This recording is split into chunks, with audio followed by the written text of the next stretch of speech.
Бургазлии ще дишат по-чист въздух, след като предприятието за по-чисти частици Кроношпан въведе в експлоатация ново пречиствателно съоръжение.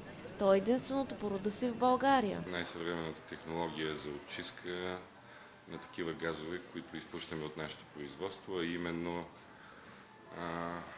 пара със съдържание на дребни прахови частици и миризми на дървесина. На 18 април миналата година, за да спазят екологичните закони, във фирмата са започнали работа по изграждане на електрофилтър за мокра очистка на газовете. Отне ни доста дълго време да реализираме този проект. Това, което със сигурност днес може да се похвалим, е, че след една година усилия за проектиране и за изграждане на тази инсталация вече сме готови и тя работи успешно и функционира. 10 милиона евро е инвестицията, вложена в екологичния проект. Резултатът вече е на лице.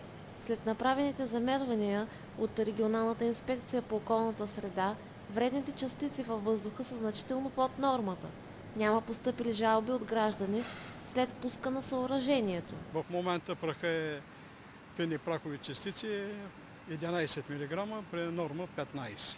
Областният управител Любомир Пантелеев с духовито съобщи, че щом в града съществуват такива фирми, които могат да си позволят да инвестират голяма сума пари в екологията, развитието на Бургас определено е осезаемо. Вярвам, че ароматните въглероди, които тровеха живота на хората, няма да излизат повече в атмосферата, защото не бяха и толкова ароматни, а също така и, че тази пара, както ни уверява ръководството, ще е толкова чиста, че ще може да се ползва за инхилации на страдащи от астма или други граждани.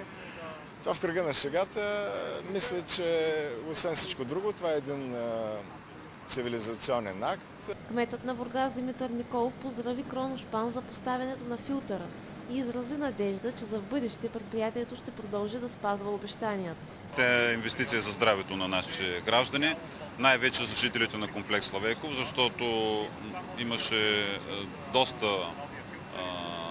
оплакване, то най-вече заради праховото замърсяване. Опазването на околната среда е изключително важно, особено в днешно време.